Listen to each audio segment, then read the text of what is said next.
Hi hello అండి. Welcome back to our channel.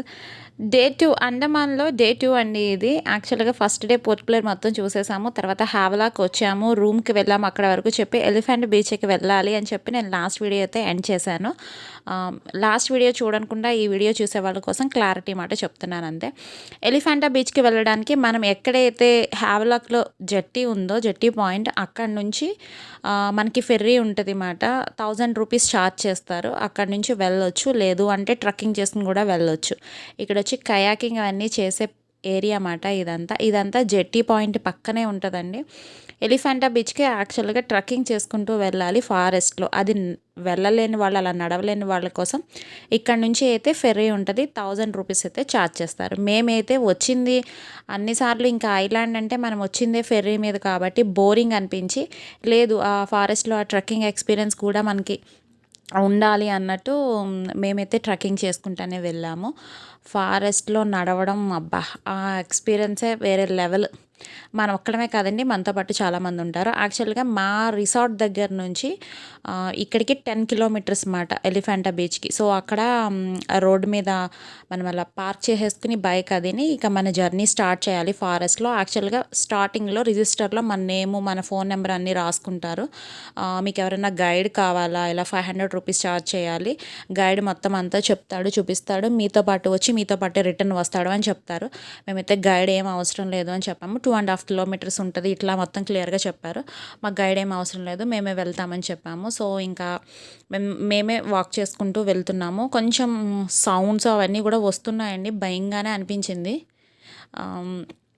చెప్తున్నాను కదా, నడవలేని వాళ్ళు, అబ్బో మాకు ఇదంతా వద్దు అనుకున్న వాళ్ళు ఫెర్రీకి వెళ్ళిపోండి. లేదు ఇదొక ఎక్స్పీరియన్స్, మనం లైఫ్ టైంలో ఎక్స్పీరియన్స్ చేయాలి అనుకుంటే మాలా ట్రై చేయండి. నేనైతే వద్దు అని చెప్పను, వెళ్ళమని చెప్పను. కాకపోతే ఏంటంటే దారంతా కొంచెం ఫారెస్ట్ సౌండ్స్ వస్తున్నాయి, భయంగానే ఉంది. విన్నారు కదా, మా హస్బెండ్ ముందు వెళ్ళిపోయారన్నమాట. అసలు నేను వస్తున్నానో లేదో ఏం జరిగిందో ఆయన భయానికి మధ్య మధ్యలో పిలుస్తూ ఉంటున్నారు. నేనేమో ఆ వ్యూస్ అవి వీడియో తీసుకుంటూ నిదానంగా నడుస్తున్నాను. సౌండ్స్ అవి మీరు వినండి. కొంచెం అంటే భయపడడం అంటే ఏం లేదు. అవేంటంటే కొంచెం బర్డ్స్ సౌండ్స్, తర్వాత ఆ పికాక్ సౌండ్స్. ఇక్కడ మంకీస్ అయితే ఏం లేవు. కొంచెం ఆకులు రాలిన సౌండ్, కిచకిచ సౌండ్లో అవుతున్నాయి. ఆ సౌండ్స్కి ఏంటంటే కొంచెం భయం అనిపిస్తుంది. ఏదన్నా వచ్చేస్తుంది, మన ఆకుల మధ్యన ఏదన్నా పరిగెట్టిన తొండ లాంటిది ఏదన్నా వెళ్ళిన సౌండ్ అవుతుంది కదా, కొంచెం భయం వేస్తుంది అట్లా అన్నమాట. ఫస్ట్ రెస్ట్ పాయింట్ ఇదే, రెస్ట్ హౌస్ మాట. ఇక్కడ కొంచెం రెస్ట్ తీసుకుని మళ్ళీ మన జర్నీ స్టార్ట్ చేయొచ్చు. మధ్య మధ్యలో ఇట్లాంటి 2-3 పాయింట్స్ ఉన్నట్టున్నాయి. మనం ఏదైనా తెచ్చుకున్నది తిని తాగి అయితే స్టార్ట్ చేయొచ్చు. ఇవి చెట్లు చూడండి అసలు, చుట్టూత చెట్లు, అవి కూడా చాలా పెద్ద పెద్ద చెట్లు మాట. అసలు ఆ చెట్లను చూడాలంటే మెళ్ళ నొప్పులు వస్తున్నాయి, అంత పైకి ఉంటున్నాయి. అసలు ఆకాశాన్ని తాకేలా ఉంటున్నాయి ఆ చెట్లు. దారి పొడవులో మధ్యలో నాకైతే ఒక పాము కూడా కనపడింది. ఇక్కడ ఆకులు పెంచి ఆ కుక్కలు ఏమి వెళ్ళినా సరే సౌండ్స్ అవుతాయి, కొంచెం దానికి భయం వేసి.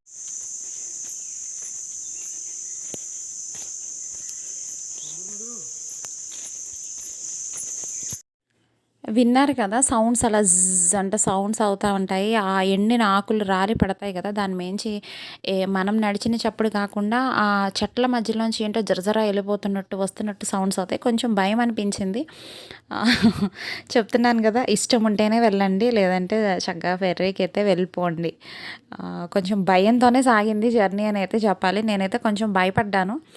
ఆ, కానీ మనుషులు మనతో పాటు ఉంటారు, అంత భయం ఏం పడాల్సిన అవసరం ఉండదు.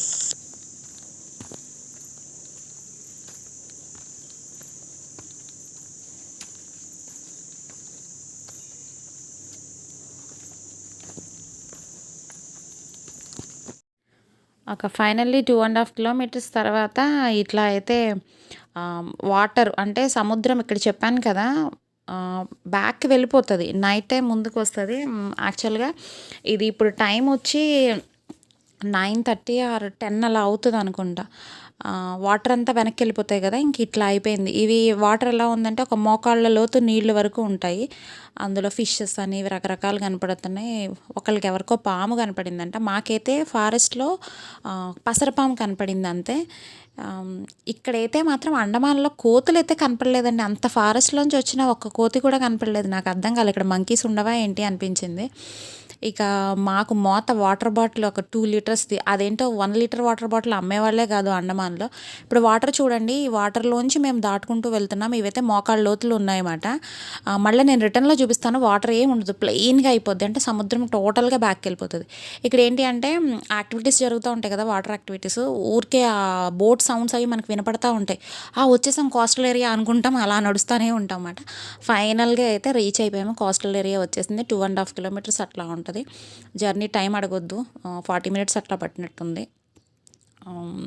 ఎగ్జాక్ట్‌గా చెప్పలేను, ఎందుకంటే కొంచెం భయంగా నడిచాను కదా నేను కూడాను. టైం అది నేనేం క్యాలిక్యులేట్ చేసుకోలేదు. అంతే 40-45 మినిట్స్ అట్లా పట్టుంటది అంతే.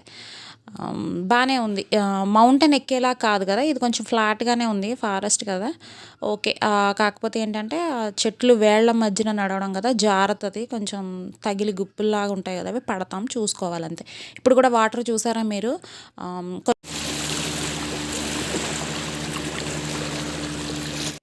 ఇప్పుడు మా హస్బెండ్ నుంచున్నారు కదా స్టోన్ మీద, కూరల మీద నుంచుని వీడియో అది తీశాను కదా, అది నెక్స్ట్ మళ్ళీ మేము రిటర్న్ వచ్చేటప్పటికి దూరంగా వెళ్ళిపోయి వాటర్ మొత్తం అన్ని రాళ్ళు అయిపోయినాయి.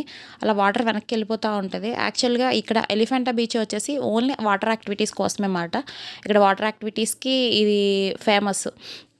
ఇక్కడంతా ఫుడ్ స్టాల్స్ ఇవన్నీ. ఇక్కడ ఏంటి అంటే ఫ్రూట్స్, ఇది కాస్ట్ ఎక్కువేనండి, ఎందుకంటే ఇక్కడ ఏం దొరకవు. వీళ్ళు బయట నుంచి, అంటే ఇప్పుడు చెన్నై నుంచి, కోల్కతా నుంచి, వైజాగ్ నుంచి వీళ్ళు తెచ్చుకోవాలి కాబట్టి వీళ్ళకి కాస్ట్ అలానే ఉంటాయి, ఎక్కువనే ఉంటాయి. ఇది వచ్చి ఫ్లోటింగ్ బ్రిడ్జ్. మనం బోట్ ఎక్కాలి అంటే దీని మీద వెళ్ళాలి. మా హస్బెండ్ ఇంకా బెటరే, నేనైతే అసలు తాగబోద్దానిలా నడిచాను. ఆ ఫ్లోట్కి ఎటు వెళ్తున్నాము తెలియట్లా. నేనైతే ఫస్ట్ పారాసైలింగ్కి అయితే వెళ్తున్నాను. పారాసైలింగ్కి ఒక 10 మెంబర్స్ని బోట్లో ఎక్కించుకుని మధ్యలోకి తీసుకెళ్ళి అక్కడ నుంచి ఫ్లై మాట. అరౌండ్ 1 అవర్ అట్లా టైం పట్టింది వెళ్ళి రావడానికి. ఎందుకంటే 10 మెంబర్స్ కూడా చేయాలి కదా.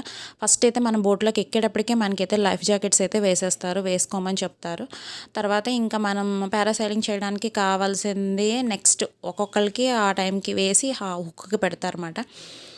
ఇక్కడ వచ్చేసి పారాసైలింగ్ 2 మినిట్స్ అట్లా, ఎందుకంటే నా దగ్గర వీడియో 2 మినిట్స్ ఉంది.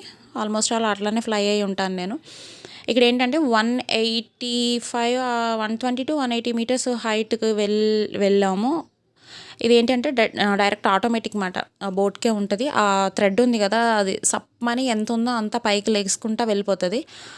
వెళ్ళాక జస్ట్ అలా కొంచెం ఫ్లై అవనిచ్చి మళ్ళీ ఆటోమేటిక్గా బ్యాక్ లాగేసుకుంటుంది అన్నమాట. అట్లా 2 మినిట్స్ అట్లా పట్టింది అంతే.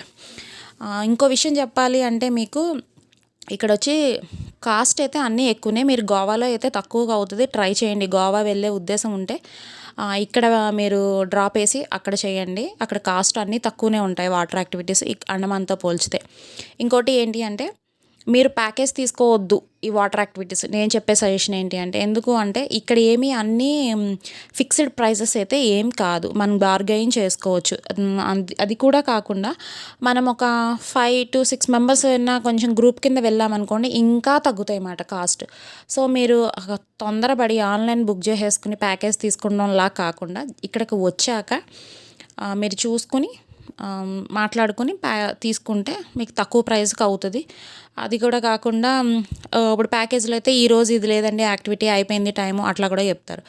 సో మీరు ఇంకా ఇక్కడ 1:00 తర్వాత యాక్టివిటీస్కి ఏం ఉండదు అనుకుంటా, ఎందుకంటే లాస్ట్ 3:00 అనుకుంటా యాక్టివిటీస్. తర్వాత చేయనివారు లోపలికి బోట్ అది వెళ్ళదు, వాటర్ ఇంకా వెనక్కి వెళ్ళిపోతుంది. ఇక్కడ 2 మినిట్స్ ఫ్లై ఎక్స్పీరియన్స్ ఏంటి అని అంటే వావ్ అనే చెప్పాలి. నాకైతే నచ్చింది. కాస్ట్ అయితే టూ మచ్ అనిపించింది, బట్ ఓకే. ఆ రోజు కొంచెం స్పెషల్ ప్రైజెస్ అని కూడా పెట్టారు, మేము కొంచెం బార్గెయిన్ చేసాము, ఓకే. బట్ ఏంటి అంటే మళ్ళీ గోవా వెళ్ళినప్పుడు ట్రై చేయడం ఎందుకు, ఓకే అన్నట్టు పారాసైలింగ్ అయితే ట్రై చేసాము. ఓకే అన్న రైడ్స్ అయితే ట్రై చేసాము, అన్నీ అయితే కాదు, ఎందుకంటే కొన్ని రైడ్స్ అంత టూ మచ్ అనిపించినాయి. ఇప్పుడు లైక్ జెట్స్కీ ఉంది, 1 మినిట్ కూడా లేదు, ఇట్లా గిర్రమని తీసుకొచ్చి దింపేస్తున్నాడు, అట్లాంటి వేస్ట్ అనిపించింది. అది వచ్చేసి మేము నీల్ ఐలాండ్లో ట్రై చేసాం, అది అక్కడ బాగుంది అన్నమాట. ఇంకా మేము ఇక్కడ దాదాపుగా 3:00 వరకు ఇక్కడే ఉన్నాం. 10:30కి వచ్చాము, 3:00 వరకు ఇక్కడే ఉన్నాము. ఇవి చూడండి అక్కడ ఏంటంటారు, ఇదంతా ఫారెస్ట్లో ఏంటంటే జీడి మామిడి చెట్లు అవన్నీ ఉన్నాయి కదా, మొక్కలు అవి మొలుస్తూ ఉన్నాయన్నమాట. ఈ స్నేల్స్ ఉంటాయి కదా, నత్త, అవి మనుషులు చూడంగానే పారిపోతున్నాయి భలే. ఇక చల్లగా ఉందని కాసేపు కూర్చుని కాస్త డ్రింక్ అది తాగి మళ్ళీ జర్నీ స్టార్ట్ చేసాము. ఇక్కడ నుంచి మళ్ళీ నడవాలి కదా, ఈ వాటర్లో ఈ ఫారెస్ట్లో నడవాలి కదా, అదొక భయం ఎక్కువ అంటే ఇక్కడ మళ్ళీ సన్సెట్ అయ్యే వరకు కూడా టైం వేస్ట్ చేయడం ఎందుకు, నెక్స్ట్ ఇక్కడ నుంచి మేము రాధానగర్ బీచ్కి వెళ్ళాలి కదా, అందు గురించి ఇంకా ఫాస్ట్ కానీ ఇంకా మా యాక్టివిటీస్ అయిపోయినాయి, ఓకే స్పెండ్ చేసిన టైం అన్నాక ఇంకా స్టార్ట్ అయిపోయాం. ఇక్కడ ఏంటి అంటే వాటర్ క్లియర్ ఉంటుంది కాబట్టి ఫిషెస్ అవన్నీ కూడా పైకే కనపడుతున్నాయి. బట్ వాళ్ళు ఏంటంటే ఒక 1200 అలా ఛార్జ్ చేసి ఆ ఫిషెస్ చూపిస్తామంటున్నారు. తీరా అది మనం పే చేసి చూసినా అక్కడ మనకి పైన కనపడతాయి, అట్లా ఉంది. అలా కనపడుతున్నాయి అని చెప్పి వాళ్ళు ఆ ఏరియాకి వాళ్ళు రానివ్వట్లేదు అన్నమాట. ఇందాక వీడియోలో నేను చెప్పడం మర్చిపోయాను, అక్కడ ఆరెంజ్ కలర్ డ్రెస్సెస్ వేసుకుని గుంపుగా ఉన్నారు కదా, అక్కడే చూస్తున్నారు, అది కోస్టల్ ఏరియాకి దగ్గరలోనే చూస్తున్నారు వాళ్ళు. ఫిషెస్ అవి కనపడుతున్నాయి, మనల్ని అయితే రానివ్వట్లేదు, వాళ్ళు వెళ్ళిపోమంటున్నారు. అవి కొరల్స్ అవి గుచ్చుకుంటే వద్దు, రావద్దు అని చెప్తున్నారు. అంటే ఫిషెస్ అవి మనం పైనుంచే చూసి వాళ్ళకి పే చెయ్యం కదా అన్నట్టు. వాటర్ చూసారా, ఇందాక మేము వచ్చినప్పుడు మోకాళ్ళు లోతున్నాయి, ఇప్పుడైతే లేవు, వెళ్ళిపోయాయి. అలానే వెళ్ళిపోతాయి వాటర్ అన్నమాట. మళ్ళీ నైట్ 8 అయితే వస్తాయి. ఇక్కడ ఈ ఫారెస్ట్లో ఇక్కడ పైనాపిల్ చెట్టు అది కనపడింది, అది కూడా వీడియో తీశాను నేను. ఇక్కడ చూసారా, ఐషీ గడ వచ్చి ఉంటే మా హస్బెండ్ పొజిషన్ కూడా అదే, ఆ పాప పడుకుంది, భుజాల మీద ఎత్తుకుని తీసుకెళ్తున్నారు ఆయన. మేము అదే అనుకున్నాం, ఐషీ గడ వచ్చి ఉంటే ఆ డ్యూటీ మీకే పడును అని. మా హస్బెండ్ అంటే అవును అంటున్నారు. పిల్లలతో ఈ ట్రిప్ మాత్రం అస్సలు వేయకూడదు, వాళ్ళు అసలు కోఆపరేట్ చేయరు. చెట్లు చూసారా, అయ్యి బాబోయ్ అసలు ఏంటో ఆ చెట్లు నాకు అర్థం కాదు, ఎంత పెద్దగా ఉండేయో, చూడాలంటే మళ్ళీ నొప్పులు వచ్చాయన్నమాట. ఇక్కడ నుంచి మళ్ళీ ఎలిఫెంటా బీచ్ నుంచి ఇంకా మేము బయటకు వచ్చేసాము. ఇక్కడ నుంచి రాధానగర్ బీచ్ వచ్చి జస్ట్ 2 కిలోమీటర్స్ అంతే. ఈ రాధానగర్ బీచ్ను ఎలిఫెంటా బీచ్ ఈ రెండును ఒక సైడ్ ఉంటాయి. గోవిందనగర్ బీచ్ అండ్ కాలాపత్రి బీచ్ ఇంకో సైడ్ ఉంటాయి అన్నమాట. అది వచ్చి మా రిసార్ట్ దగ్గర. ఇవి మా రిసార్ట్కి వచ్చి 10 కిలోమీటర్స్ అన్నమాట. సో ఇప్పుడు మేము 3:30 అట్లా 3:30 కల్లా బయటకు వచ్చేసాం కదా, రాధానగర్ బీచ్కి వెంటనే 10 మినిట్స్లో అట్లా రీచ్ అయిపోయాము. 2 కిలోమీటర్సే కదా, మధ్యలో ఒక చోట ఆగి డ్రింక్స్ అవి తీసుకుని ఇంకా రాధానగర్ బీచ్కి అయితే వచ్చేసాము. ఇక్కడ స్టార్టింగ్ ఇట్లా ఉంది, కార్ పార్కింగ్, బైక్ పార్కింగ్ ఇట్లా ఉంది, చాలా పెద్దగా కూడా ఉంది ప్లేస్. ఇక్కడ షాపింగ్ కూడా ఉంది, కాకపోతే రేట్లు అవి చాలా ఎక్కువ ఉన్నాయి, ఎవరిష్టం వాళ్ళది. స్విమ్ సూట్స్ అవన్నీ కూడా అమ్ముతారు కదా. ఇక్కడ కొబ్బరి బొండాలు చెట్లన్నీ అవే, ఇక్కడ దొరికేదే అవే, కానీ కాస్ట్ మాత్రం 50 రూపీస్ ఎక్కువగానే ఉన్నది. నింబు పానీ వచ్చి 30 రూపీస్ అట్లా ఉంది మాట. ఇక్కడ స్టార్టింగ్లో ఇలానా ట్యాబ్ పట్టుకుని ఉంటున్నారు, ఏంటి అంటే ఫోటోషూట్ మాట. మేము ఇలా ఫోటోషూట్ చేస్తాము, వీడియోస్ తీస్తాము, దానికి సపరేట్ ఇలా ప్యాకేజ్ అమౌంట్ అని మాట్లాడుకోవడానికి వాళ్ళు రెడీగా ఉన్నారు. ప్రీ వెడ్డింగ్ షూట్ వాటికైతే బాగుంటుంది. ఇక్కడ వచ్చి లాకర్స్, వచ్చిన వాళ్ళు లాకర్లో వాళ్ళ లగేజ్ అవి పెట్టుకోవడానికి లాకర్స్ అవి కూడా అవైలబుల్ ఉన్నాయి. ఇది వచ్చేసి రాధానగర్ బీచ్కి బ్లూ ఫ్లాగ్ సర్టిఫికేట్ ఎందుకు ఇచ్చారు ఇన్ని బీచ్లు ఉండగా అని నేను అనుకున్నాను, కానీ నాకు ఒకసారి బీచ్ని చూసాకే అర్థమయ్యింది. ఏంటి అంటే మనం ఎక్కడ ఈ అండమాన్లో ఏ బీచెస్ చూసినా మనకి అంతా కోరల్స్ కనపడతాయి. కోరల్స్తో పాటు వేవ్స్ అంత మంచిగా, ఆ సముద్రపు ఘోష సౌండ్తో వేవ్స్ ఏమీ రావు, కానీ ఇక్కడ మాత్రం వస్తాయి. శాండ్ కూడాను ప్యూర్ వైట్ శాండ్ ఉంటుంది. స్విమ్ చేయడానికి చాలా బాగుండే బీచ్ ఏంటి అంటే రాధానగర్ బీచ్. అందుకే దీనికి బ్లూ ఫ్లాగ్ సర్టిఫికేట్ ఇచ్చారని నాకు తర్వాత అర్థమైంది అన్నమాట. ఇక్కడ స్విమ్ చేయొచ్చు, లోతు కూడా ఉండదు, ఫ్లాట్గా ఉంటుంది. సో ఇప్పుడైతే వాటర్ వెనక్కే ఉంది. 5:30 తర్వాత బీచ్ దగ్గర అలౌ ఉండదు, ఎందుకంటే వాటర్ ముందుకు వస్తుంది కాబట్టి మనం ఎంతసేపు అయినా 5:30 వరకే స్పెండ్ చేయాలి, తర్వాత వెళ్ళిపోవాలి. ఇక్కడ చూసారా జల్లీ ఫిషెస్ మాట, ఎందుకో తెలియదు కానీ ఆ రోజు మేము వాటర్లో ఆడుకుందామని అలా దిగామో లేదో, వచ్చి కాళ్ళకి తగిలి మళ్ళీ ఇట్లా కెరటాలకి తీసుకుపోతుంటే ఏంటి తగులుతుంది, అదొక రకమైన ఇలా చర్మానికి తగలంగానే ఏదో కరెంట్ షాక్ కొట్టినట్టు ఏదో అవుతున్నట్టు అనిపిస్తుంది. ఏంటి అంటే ఇవి జల్లీ ఫిషెస్ మాట, అవి కాళ్ళని పట్టుకుని తగులుతుంటే ఇరిటేషన్ కింద అనిపిస్తుంది. మళ్ళీ దాంట్లో కొంచెం పాయిజనస్ ఉంటుంది, స్కిన్ ఇచ్చింగ్, అక్కడ బర్న్ అయినట్టు అవ్వడము, లైట్ ఫీవర్ ఇష్యూ అట్లా అంటారు. ఎందుకు వచ్చింది రిస్క్ అని మేము డ్రాప్ వేసాం అన్నమాట, భయం వేసింది. ఇక్కడ స్పెషల్లీ వచ్చేసి సన్సెట్ మాట, సన్సెట్ కోసం మంచి వ్యూ, ఇక్కడ సన్సెట్ కోసమే అందరూ ఇక్కడ ఎదురు చూస్తారు. కాలాపత్తర్ బీచ్ వచ్చి సన్ రైజు, రాధానగర్ బీచ్ వచ్చేసి సన్సెట్ మాట. ఈ 2 బీచెస్ వీటికి ఫేమస్. ఇక్కడైతే చాలామంది, నేను ఎలిఫెంటా బీచ్లో వాటర్ యాక్టివిటీస్ కోసం జనాలు ఉన్నారు ఓకే, బట్ ఎక్కువ టైం స్పెండ్ చేసి ఆడుకుండము, ఎక్కువ మంది జనం నాకు కనపడడం అయితే మాత్రం రాధానగర్ బీచ్. చూసారా ఒడ్డుకి ఎన్ని కొట్టుకొచ్చేస్తున్నాయో జెల్లీ ఫిష్లు, అసలు మామూలుగా కాదు. కోస్టల్ ఏరియా అంతా ఇటుపక్క అటుపక్క దగ్గరగా కిలోమీటర్ 2 కిలోమీటర్ల పైనే నడుచుంటాము ఇటు అటు. ఎటు చూసినా ఈ జెల్లీ ఫిషెసే కనపడ్డాయి. ఎందుకు ఇలా ఒడ్డుకు కొట్టుకొస్తున్నాయో తెలీదు. ఎప్పుడు ఇట్లానే వస్తాయా అన్నది తెలీదు. ఇక్కడైతే ఫోటోషూట్ జరుగుతుంది. అందరూ సన్సెట్ కోసం వెయిటింగ్. అసలు సన్సెట్ అయితే చెప్పలేం, చాలా అంటే చాలా బాగుంది అసలు. ఇక్కడ ఈ పాప చూసారా ఎంత క్యూట్గా ఉందో అసలు. యాక్చువల్గా వాళ్ళ మదర్ని అడిగి వీడియో తీసాను అనమాట నేను. ఇలా వాళ్ళు నార్త్ ఇండియన్స్, ఇలా యూట్యూబ్ ఛానల్ ఉంది, వీడియో అందులో వస్తుంది అంటే అవునా, ఛానల్ నేమ్ ఏంటి అవన్నీ కూడా అడిగారు ఆవిడ. పాప భలే స్మైల్ చూడండి, క్యూట్ స్మైల్, అసలు భలే ఆడుకుంటుంది.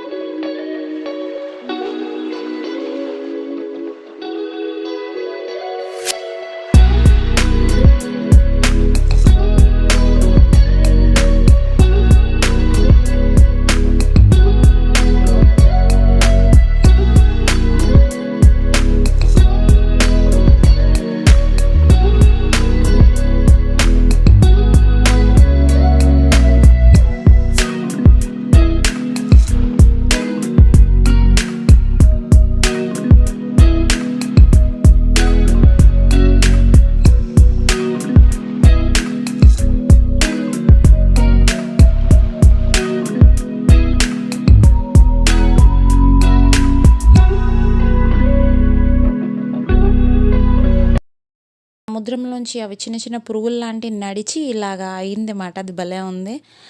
ఇంకా ఇక్కడ ఒక్కసారి 5:30 అయింది, సన్సెట్ అయిపోతుంది. 5:30కి ఎగ్జాక్ట్గా సన్సెట్ అయిపోతుంది. తర్వాత విజిల్ వేసేస్తారు పోలీస్ వాళ్ళు, అక్కడ ఉండనివ్వరు మనల్ని. చెప్పాను కదా బయట అంతా ఇలాగా స్ట్రీట్ షాపింగ్ ఉంటుంది. కాస్ట్ అయితే చాలా ఎక్కువ ఉంటుంది. ఇష్టం ఉంటే పర్చేస్ చేసుకోవాలి, లేదంటే లేదు. 5:30కి ఇంకా మేము అక్కడ నుంచి బయటకు వచ్చేసి ఇంకా నెక్స్ట్ మా రిసార్ట్కి అయితే వెళ్ళిపోదామని, హనీమూన్ బీచ్ రిసార్ట్. మా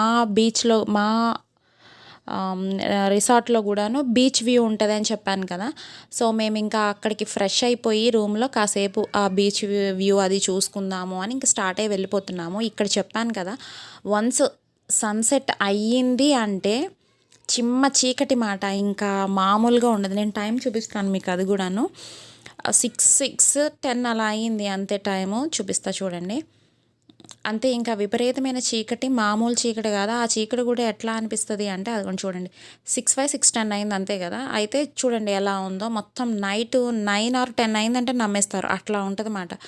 ఒక్కసారి సూర్యుడు వెళ్ళిపోయాడా ఇక్కడ చీకటి అయిపోతుంది. మళ్ళీ పొద్దున్నే 5:15కి అలాగా సన్ రైజ్ అయిపోతుంది అన్నమాట. అది కూడా సమ్మర్ కాబట్టి, వింటర్లో అయితే ఇంకా తొందరగా అయిపోతుందంట. ఇక్కడ నుంచి అయితే మేము చెప్పాను కదా మా రిసార్ట్ వచ్చి 10 కిలోమీటర్స్ అని చెప్పాము కదా.